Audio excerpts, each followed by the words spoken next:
Ahora yo voy a tratar de realizar una contextualización más en cuanto al movimiento de educación. Entonces quiero empezar con una frase de León Trotsky, la cual dice: el arte y la cultura forman otro frente de lucha. Escritores y artistas son sus soldados. Nosotros creemos que como estudiantes también formamos otro frente de lucha. Y es importante el movimiento estudiantil porque del movimiento estudiantil es que surge esa socialización del conocimiento que es importante como una herramienta de emancipación.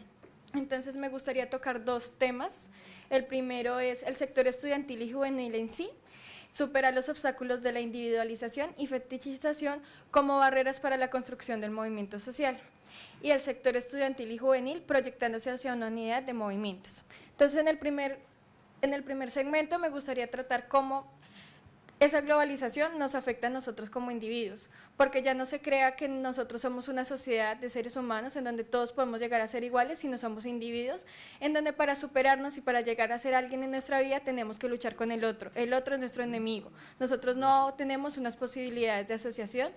ni de comunidad. Ese es un primer obstáculo que sufre el movimiento estudiantil a la hora de constituirse como movimiento. Nosotros en Colombia hemos observado cómo los estudiantes ven que su carrera profesional es la forma de superarse, es el ejemplo de la familia, de la persona que pudo pagar sus estudios universitarios, que tiene que acabar su carrera rápido, tiene que salir al mercado laboral para ganar dinero y que su familia se pueda superar. En cambio,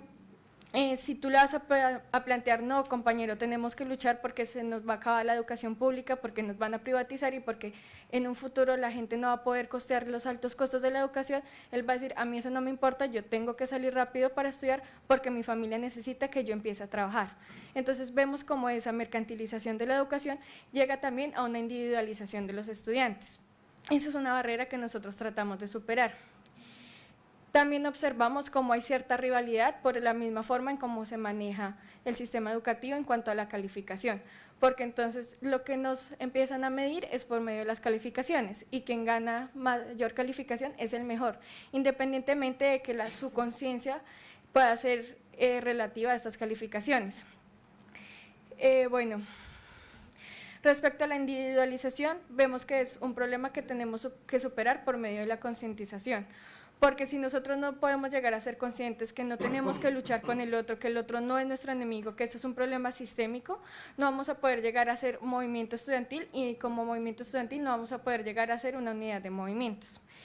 En este espacio me gustaría pasar ya al segundo punto, que es ya cuando vamos a venir a articularnos con otros movimientos, porque si bien es digamos un poco difícil articularse como movimiento estudiantil cuando por fin se puede lograr eso por diferentes coyunturas, porque normalmente tiende a ser cuando ya estalla una crisis, cuando viene una reforma educativa, entonces nos articulamos como movimiento, pero entonces como movimiento decimos, tenemos unas reivindicaciones que se basan en el sector estudiantil, nos van a privatizar la universidad y ahí nos quedamos, no somos capaces de ver que esa privatización de la universidad es parte de una crisis sistémica que no hace parte, o sea, que no es solo que nos va a afectar a nosotros, sino que también viene privatización en la salud, que también viene reformas tributarias y que también viene como implementación del sistema de la deuda y los planes de reajuste estructural. Entonces, si nosotros no somos capaces de ver que esas reformas que nos están implementando a nosotros como sector estudiantil van más allá, que también afectan más sectores y que no somos capaces de articularnos con otros sectores, nos vamos a quedar solos. Y lo que hacen es que cuando ven, digamos, cuando los gobiernos ven que un sector se empieza a mover mucho, entonces dice, bueno, vamos a hacer reformas paliativas para que, digamos, se queden callados y no digan nada, pero estas reformas paliativas lo que hacen es, listo, entonces como la salud no se está moviendo mucho ahorita, entonces sacamos presupuesto de la salud, se lo damos a educación, los de educación ya se quedaron callados y no hay ningún problema. Entonces, ¿qué estamos haciendo? Nosotros como movimiento estamos provocando la crisis de otros movimientos y de otros sectores. Entonces, nosotros creemos que tenemos que empezar a articularnos como diferentes sectores, no solo podemos quedarnos como un sector estudiantil reivindicando la calidad de la educación pública, sino que también tenemos que empezar como la crisis de la educación pública es una crisis que hace parte de la crisis sistémica. Ya en el último punto me gustaría abordar, digamos, la experiencia que nosotros tenemos como grupo de investigación. Nosotros llevamos un año trabajando como un grupo de investigación de la Universidad Nacional, empezamos como semillero, que era, digamos, un grupo más pequeño. Cuando empezamos a trabajar como un semillero de investigación, iniciamos un proyecto de territorios y resistencias en la espacialidad de la globalización. En este proyecto acompañamos a la comunidad del Quimbo. Esta comunidad es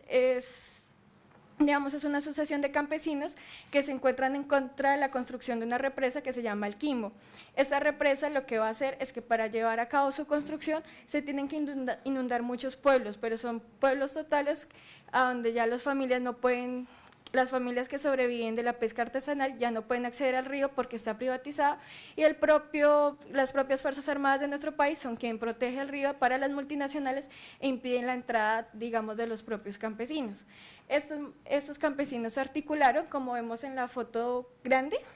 eso fue una marcha que realizaron desde su comunidad hasta un corregimiento más grande. Nosotros los acompañamos en esta oportunidad y vimos esa preocupación que tiene uno de estudiante de saber lo que está pasando, de ver esas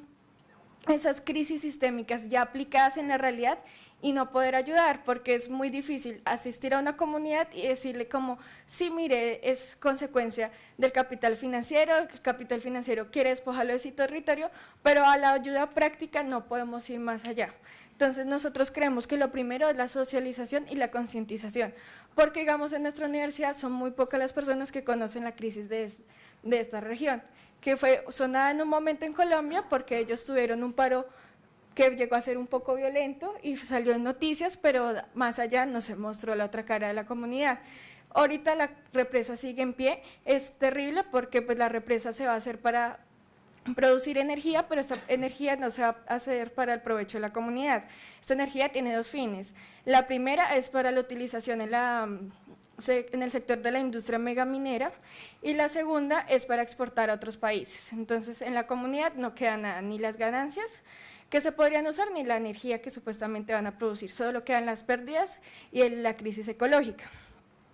Nosotros empezamos a ver que si nos empezamos a situar solo en el problema territorial, íbamos a llegar a una limitación, porque no teníamos cómo articularnos ahí.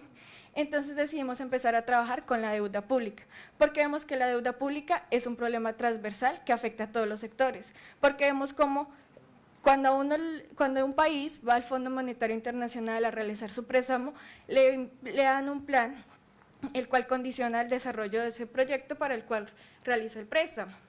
Luego de que tiene que aplicar ese plan, esos planes que tienen que aplicarse repercuten en la inversión social del país. Es ahí donde vienen los recortes de los diferentes sectores, entonces vienen recortes en el sector de educación, vienen recortes en el sector de salud y vienen recortes en la seguridad social de los trabajadores. Aparte de eso, cuando el país ya no da más, porque nosotros, como decía William anteriormente,